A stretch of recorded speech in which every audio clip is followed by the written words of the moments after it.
Hello everyone, welcome to the technical analysis lesson from Ichimoku.co. Please remember to visit Ichimoku.co for further technical analysis lessons and for the free daily video analysis, and to join up as a gold member to receive the complete daily video analysis on multiple markets. Today we're going to be looking at gaps, how we define them, and we'll be looking at the different types of gaps and their significance as to where they appear in the trend. So basically, as a lot of us know, a gap is an area where no trading takes place.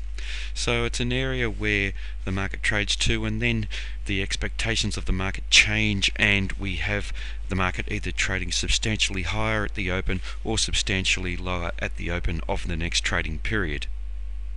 So here we have what a gap looks like in an uptrend, and it's where the low of the day, the current day, is higher than the high of the previous day, and that creates this window here, this gap, where there's no trading. Here we have the trend coming up, an area of no trading, the market jumps up to this level and the trend continues to the upside. The opposite for a gap in a downtrend, here we have the trend coming down, the market gaps down to the downside, the trend continues down, and that's where the high of the current day is lower than the low of the previous day. Now, gaps tend to occur in fast-moving markets, but not always. We can have gaps within a trading range, but they're not significant. The important gaps are those that form during a trend, or in the middle of a trend, or as a breakout, or at the end of a trend. And usually the markets are moving quite fast, and the markets are very dynamic. Now, a gap generally suggests that the perceptions of the market participants that they have at this current time have changed than what they were previously, and they've changed significantly. And that means that the previous ideas of what the market perceived to be value has changed significantly. And that means that if we're moving to the upside, that the buyers are continually chasing higher prices, their idea of what value is higher, or to the downside, the sellers are chasing lower prices. Now, we've all heard about filling a gap, and a gap basically is when the market trades back down through the gap. So in an uptrend, a gap is filled once price action moves down through that area of no trading and completes that gap and closes the gap. And also a gap when we previously had a gap to the downside in a downtrend, basically filling the gap means that the market moves up through the gap, and we have price action through the area where there was no trading to the upside. Now, there are four types of gaps, and there's the common gap, and that's this one we see down here, the breakaway gap, the continuation gap that appears in the middle of trends, and then the exhaustion gap that tends to appear at the end of trends. So firstly, to start with the common gap, and the common gap is one where we tend to see them in markets that aren't terribly liquid, and they occur within trading ranges, and they're not important gaps at all. If they're occurring in trading ranges, the market might be moving up higher, but then moving back down lower and moving within a range, so not terribly significant, and really we shouldn't really pay much attention to common gaps. They really don't mean too much. More important, however, are breakaway gaps, and that's where we have a trading range to begin with, and then the market gaps up from the trading range, and it's telling us that the market was in equilibrium previously while the market was trading in the trading range, and now the market has perceived value to be much higher, and these gaps tend to move quite quickly. Often they can retrace back to attempt to fill the gap, and very often the gap will act as an area of support, in this case an uptrend, or if it was the opposite, if we had gap to the downside, the market could move back to attempt to fill the gap, and then that area may act as resistance. The next type is a continuation gap, and that's the one here, and it tends to occur after a fairly well-defined trend has been established. It's a sign of very strong commitment from the buyers and continued commitment, renewed commitment, and shows that the trend is very, very strong. It also can act as an area of support or resistance, and in this case, in an uptrend, if we saw a retracement, we could see the market attempt to fill the gap. We'd see strong buying coming in before the gap was completely filled. And the last type of gap is the exhaustion gap, and they tend to occur at the end of a fairly significant trend. They tend to be filled fairly quickly after they were established, and this is because it's the last people to jump onto the trend at the end of the trend, the weak holders, are those that are panicking as the market starts to move down, and they've got a lot less to lose than people who have been trading the trend from down around these breakaway gaps, or perhaps the continuation gaps, or at any place through here. So those last holders there, the weak holders, are those that are getting out and they start to panic, and the market can accelerate down through that gap quite quickly, and that's an exhaustion gap. And it's an exhaustion gap because it tends to exhaust that prior uptrend or downtrend in the opposite case.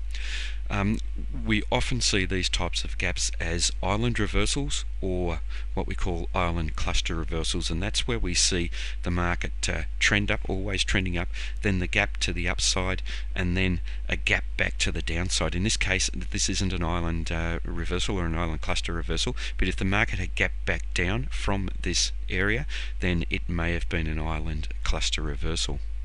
Now, just looking at the current market here, and this is the Nasdaq 100, and we're going to identify some gaps. So here's starting at the left hand side, and I've highlighted these gaps in blue, and here we have a congestion area. So this first gap that we see here, the market jumping up here through this area of no trading between these two bars, and it establishes a breakaway gap. This is a very directional bar. The buyers have taken very strong control, and this would have been a very good trading opportunity to go long on this type of gap. The next up here is a continuation gap, and we've seen the trend here established well.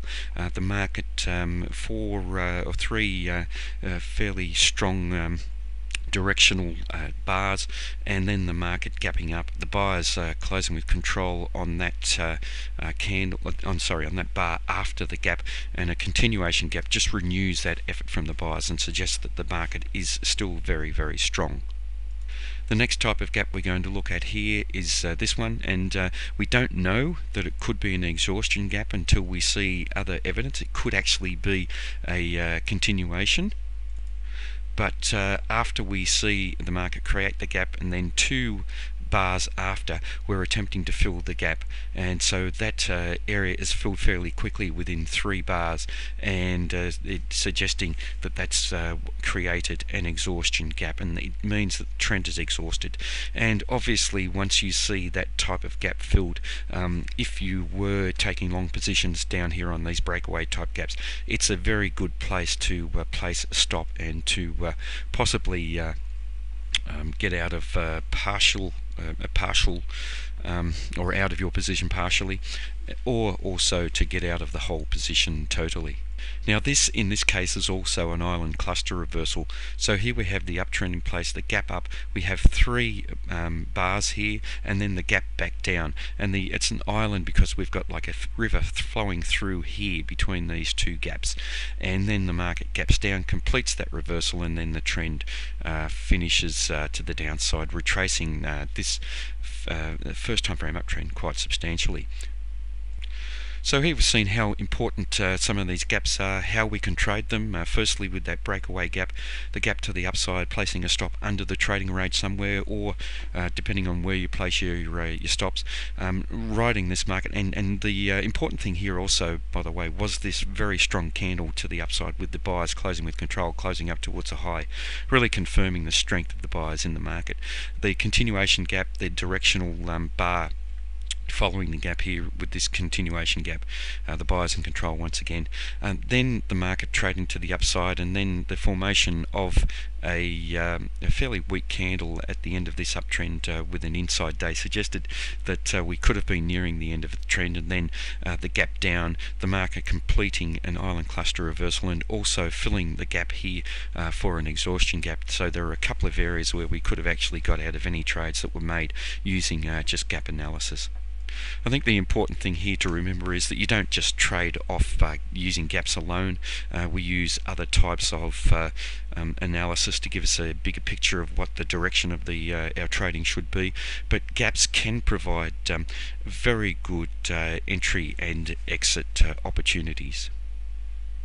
So that concludes today's lesson on gaps, and please remember to visit ichimoku.co for further lessons and to look at the daily free analysis, and to perhaps become a gold member to view the complete series of lessons and also the complete daily trading analysis.